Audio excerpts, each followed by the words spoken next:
Clap. 7 books All right, 7 books you must read before. All right, 7 books you must read before you graduate college. Yes. In our opinion. So take it with a grain of salt. Book number 1, Psychology of Money by Morgan Housel. This book is full of a lot of really interesting material that I'm not going to go completely into depth to. But the reason I put it on the list is because while you're in college, a lot of the things that you're thinking about is money, it's finances, it's how do I afford this? Usually people are broke. And so I think this is a really good book to talk about, especially since it's not just your clear-cut finance bro, like really boring investing book, because I wouldn't read it if it was. It's about psychology and how people think about money differently. And that's one of my main takeaways probably from this book. I think I'm going to use 3 chapters as an example. So the first chapter, I'm going to choose chapter 3, which is called Never Enough. And this basically talks about some billionaires who committed fraud to get even more money, and then they lost everything. And so it's kind of establishing that the hardest financial skill to get, or that you can acquire, is to get the goalposts to stop moving. So a lot of people get really greedy, and so it kind of like puts that notion out there. Now, before you even have the ability to have your goalposts stop moving, you got to get some chetty first. And so some money first. I'm not going to say that again. And so chapter 9 is called Wealth is What You Don't See.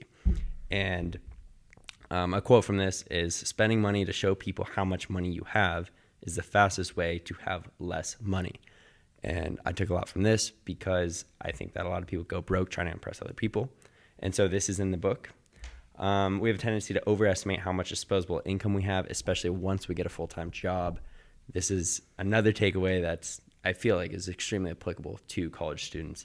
Finally, chapter 13 is called Room for Error. This basically means shit happens, and it's best to be prepared when said shit happens.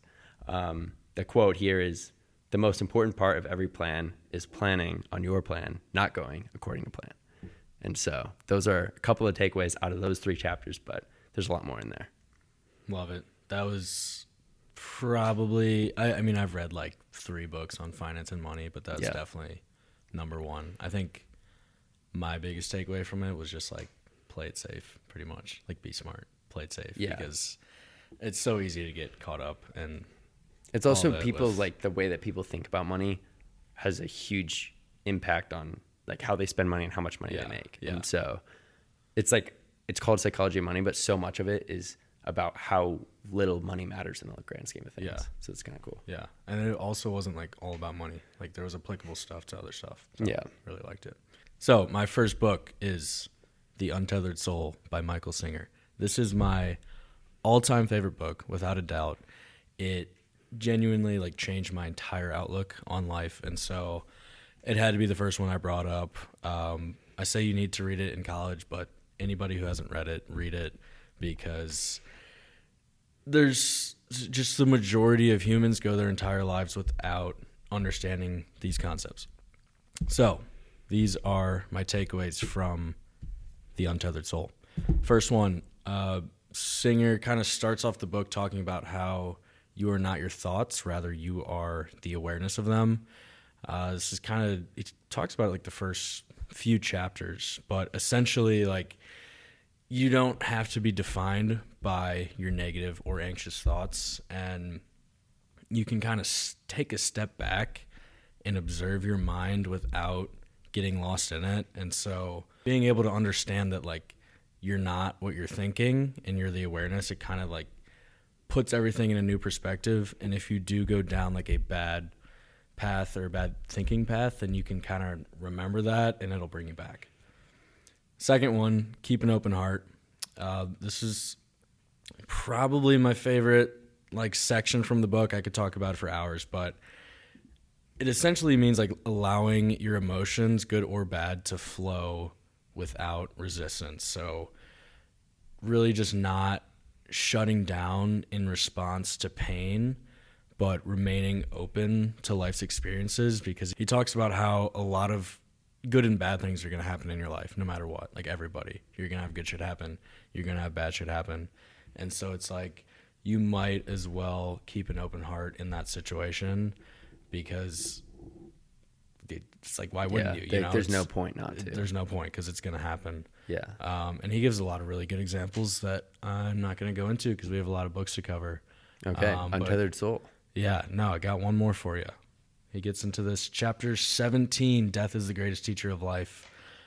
He kind of just talks about how you basically have like a floating sword above your head at all times, and you literally have no idea when you're going to die, but you're going to die, I'm going to die, everybody's going to die. So why not enjoy life? Is that what it's getting at? Exactly. Why not enjoy it? Why That's cool. not, take risks, have fun with it? I have one quote. Everything will be okay as soon as you are okay with everything, and that's the only time everything will be okay. That's kind of like the same pattern as some of the quotes from Psychology of Money, where it's like repeating the same word. Yeah. Maybe these authors are onto something. Maybe. Well, for our third book of the series, it's especially a book you should read in college because it's called Make Your Bed, and it's by Admiral William H. McRaven. And not because college students need to make their bed, but because it's barely over 100 pages. So it's 130 pages, I think, and it's somehow cracked into our top 7 books that you should read in college. The main takeaway from this book is not actually about how to fold your sheets correctly and how to actually make your bed. Wow. It's about, the best way to sum it up is by this one quote, which is, if you want to change the world, start off by making your bed. And it kind of sounds absurd when you hear it, but it is true that if you want to do something big, you start off by doing something small, and then like that, it goes into the confidence that that'll give you to do something a little bit bigger, and then a little bit bigger after that. And then if you're defeated and you come home and you see that your bed's made, the whole thing is, it's like one thing that you've done that day. It's one win that you have to start your day.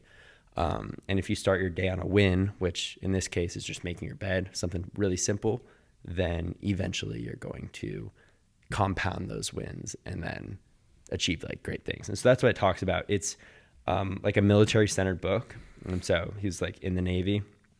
And so it gives a lot of fun stories about that and like about the Navy because they're super strict, especially on making your bed. So that's kind of where the title comes from.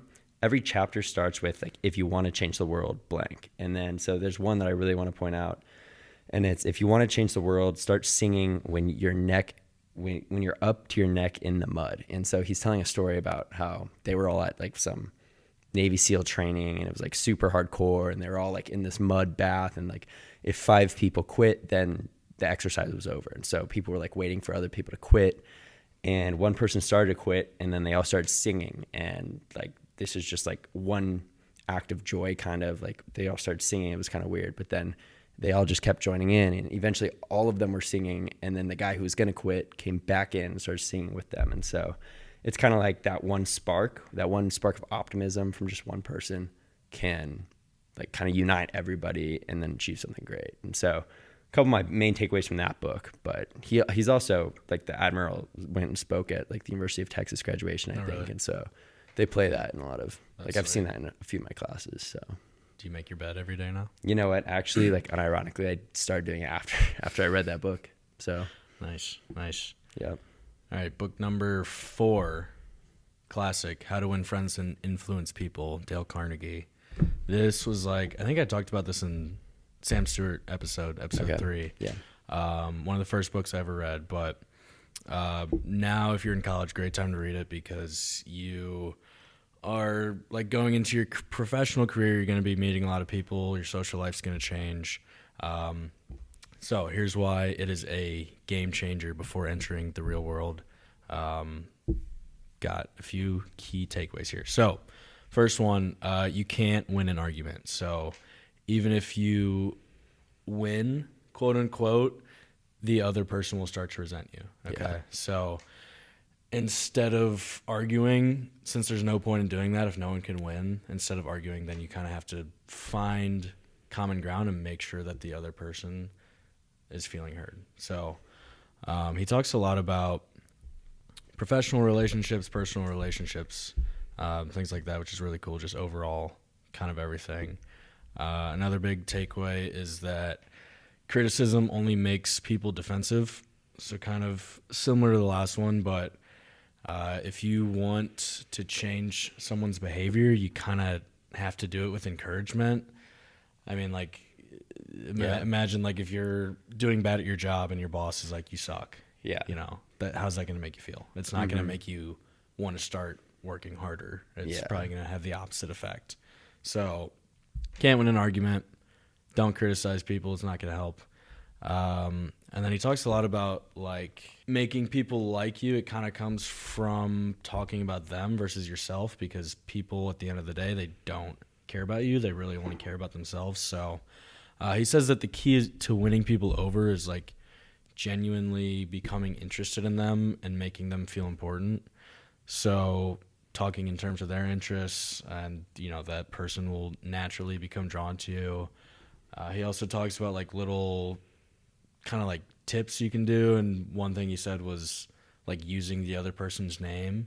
Yeah. So if I engage with you and we have a conversation saying Cooper, blah blah blah blah, Cooper, Then you feel a lot more blah, heard. blah, blah. You feel heard. You feel important. 2 direct quotes here from the book. He says, you can make more friends in 2 months by becoming interested in other people than you can in 2 years by trying to get other people interested in you. So That's really huge. Yeah. yeah. So kind of what I was saying, like no one really cares about you. Yeah. Everyone just kind of cares about themselves. And then the other one, any fool can criticize, condemn, and complain, but it takes character and self-control to be understanding and forgiving. That kind of goes back to the first stuff I was saying. Like, you know, you're not going to win an argument. Just be nice, be understanding, be forgiving, care about people. That's what I got. All that jazz. Yep. Dale Carnegie. Yeah. The GOAT. Yeah, OG, literally, bro. he's a goat. He's an OG. Pretty successful guy. It's kind of cool that that still remains super relevant. I think I listened to that whole book like in one of my 8-hour drives from Denver really? to Lawrence. So, yep. Well, I probably couldn't fit it all in 8 hours, but all right. Next book that I'm going to talk about is called The Obstacle is the Way, and is by Ryan Holiday. And it focuses on a lot of the principles from Stoicism or the Roman Emperor Marcus Aurelius, who kept a diary and is kind of looked at as one of history's notable thinkers. And so he has a lot of kind of Stoic principles in here. And so the best way to explain this is just with a quote from the book, because it's kind of hard to explain Stoicism and what that is. And so the obstacle is the way basically means that when you see something that you can look at is like impeding your progress and like it's an obstacle and like you look at it super negatively, that's actually what will cause the positive in the future. And so like if you didn't have an impediment of your action, then you wouldn't have done anything. And so it's almost like the catalyst that starts you to go. And so the quote is here. It's the impediment to action advances action. What stands in the way becomes the way. And I believe that's how the book ends, or it's like how one of the chapter ends, but it's super like cumulative basically with everything else that is in the book. And so it goes through and it tells a lot of different stories. It tells a lot of narratives about really successful people throughout history and how they dealt with their obstacles and actually turned them into positives. One of the quotes that they give from John D. Rockefeller is, "Oh, how blessed young men are who have to struggle for a foundation and beginning in life." And it's kind of a paradox, because you wouldn't think that anybody who has to struggle for a beginning or anybody who has to struggle for any sort of foundation in life would be blessed. But Rockefeller's saying that these people tend to be more successful because they quickly learn and they quickly understand like how life works. Yeah. And so I thought that was super interesting. I was flipping through the book and I was like making some highlights, and I saw that when I read it the first time, I highlighted one quote that actually really stood out to me, and it's stop looking for angels and start looking for angles. And so if you see, it's kind of hard, and it wasn't even like italicized or like bold, like it was just like another sentence in the book. And so that kind of like speaks to how good the writing is. But Ryan Holiday really does do a good job of changing your mindset, the way that you think about obstacles. Like if you don't get this certain job, or if you don't get into this certain club, if you look back on that in 2 years, you might be doing something awesome that you wouldn't have been doing if you didn't get into that position, or your new position that you got instead might be way cooler. I mean, it can apply to everything. If a relationship doesn't work out, like you can apply it to that. You can be like, oh, I wouldn't have met this person. Yeah. And so it's really a good way to look at things, because I think if there's one given in life, it's that things are not always going to go your way. And so when you're graduating college, I think some of those you can get rocked by like something like, oh, like, you know, this didn't work out for me at work, or I got fired or something like that. Sure. Yeah. And I think just having a whole mindset switch on how you look at that is super helpful. Yeah, dude, Ryan Holiday, he does a lot of good stuff. He's got the Daily Stoic on Instagram, fire account. Mm-hmm. He just wrote a couple other books on Stoicism, the Daily Stoic and the Daily Stoic Journal. Which you do, right? Uh-huh.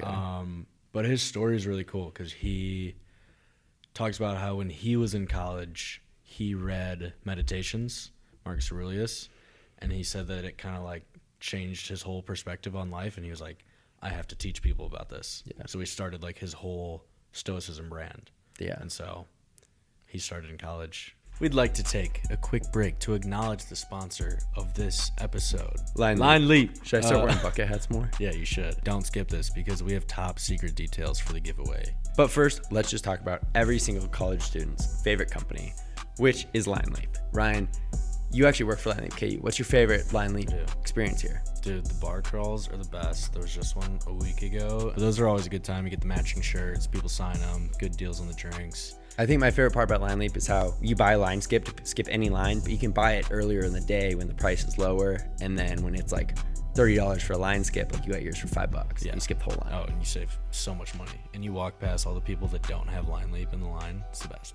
All right, and now for the giveaway. We are giving away $100 in LineLeap credit. $100, giving it away. We're not doing it on Instagram. We're doing it here for the people that actually listen to our episodes. So we're going to say the secret code that you have to DM us, and we will pick randomly one person that DMs us the secret code that Cooper's going to give you right now. Okay, so the secret code is not a code.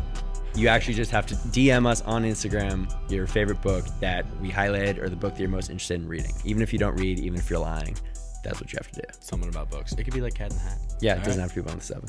$100 on the line. DM us at smarter.pod. Now let's get back to the books.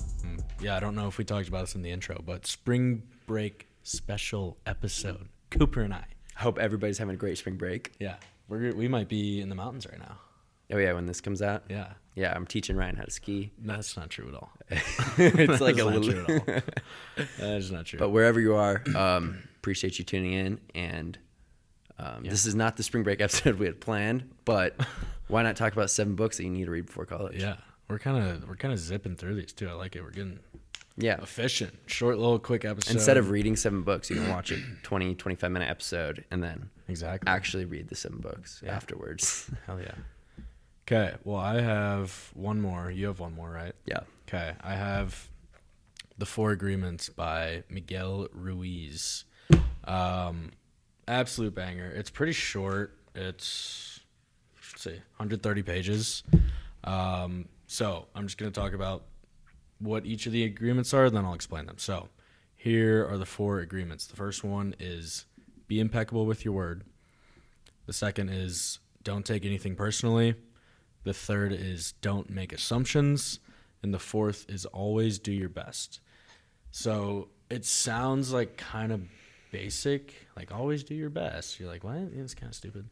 But as you actually read it and his explanations, they're so good. He does a great job of like breaking it down and also talking about like your past agreements that you've made ever since you were a kid.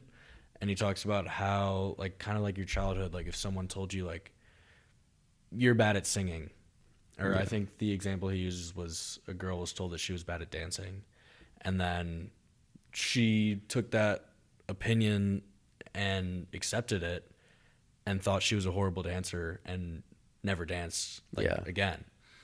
So he talks about those agreements that you make with yourself, because ultimately, if someone tells you something and you accept it, that's on you. You know, it's not on the other person who's saying whatever. So he does a good job of that, and then he goes into the agreements you should have with yourself. So be impeccable with your word. Essentially, your words, language creates everything, and your words have an insane amount of power. The words you say to yourself, the words you say to others. Speak with integrity, avoid gossip, things like that. Don't tear people down, uplift them.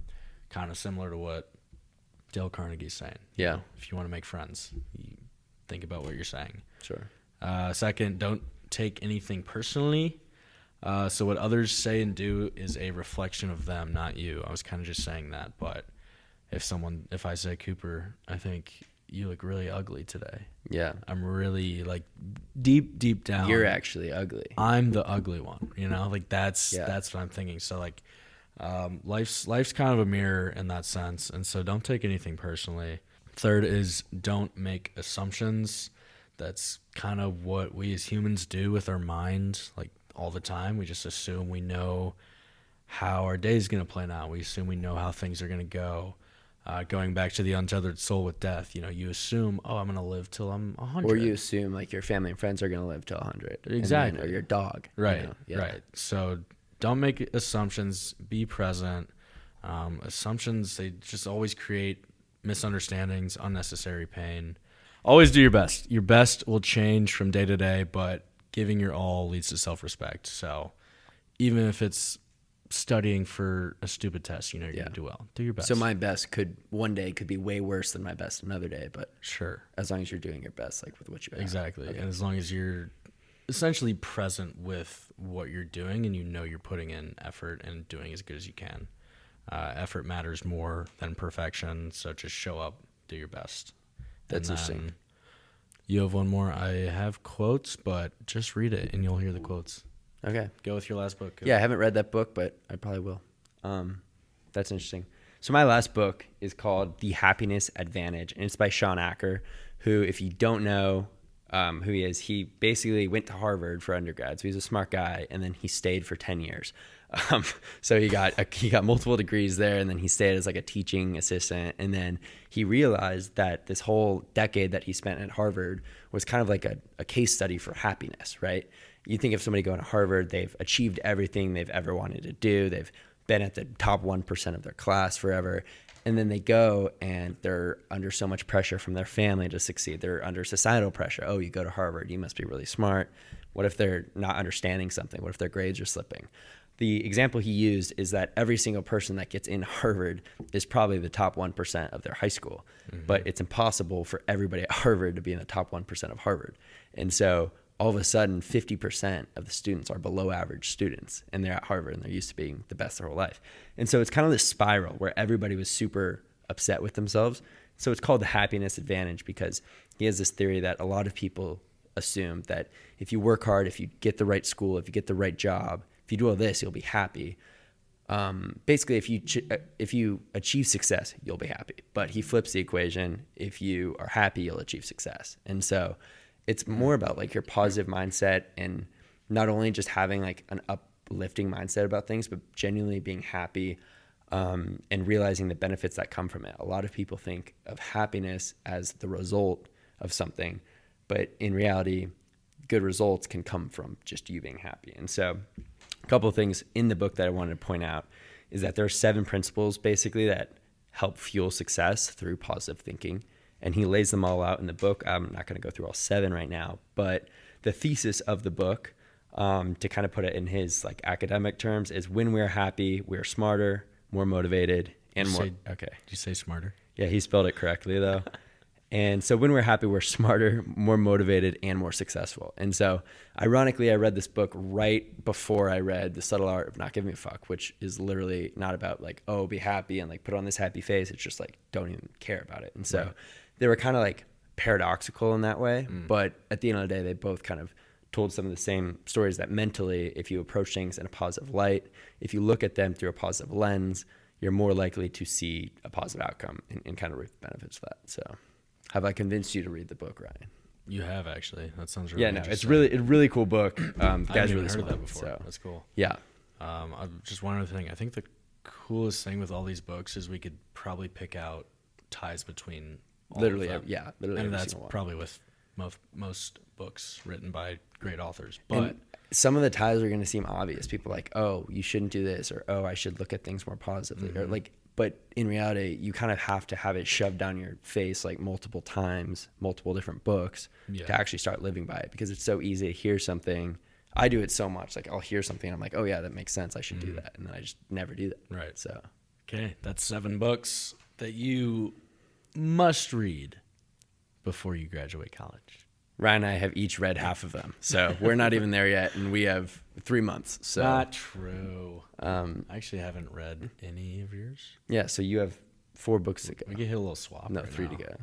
All right. Well, anyway, share with your friends, share the books around, and hopefully read these before you graduate college. I think hopefully if you read them all, you'll have a lot to work with going into your future. And you'll be a little smarter. Have a happy spring break. Thanks for tuning in. We'll see you with episode 5 dropping a week from today. Is this coming out on Wednesday? Maybe. I actually don't know. Well, if it does come out on Wednesday, I hope you're having a great spring break. I hope I'm having a great spring break. Me too. I hope I haven't broken any bones.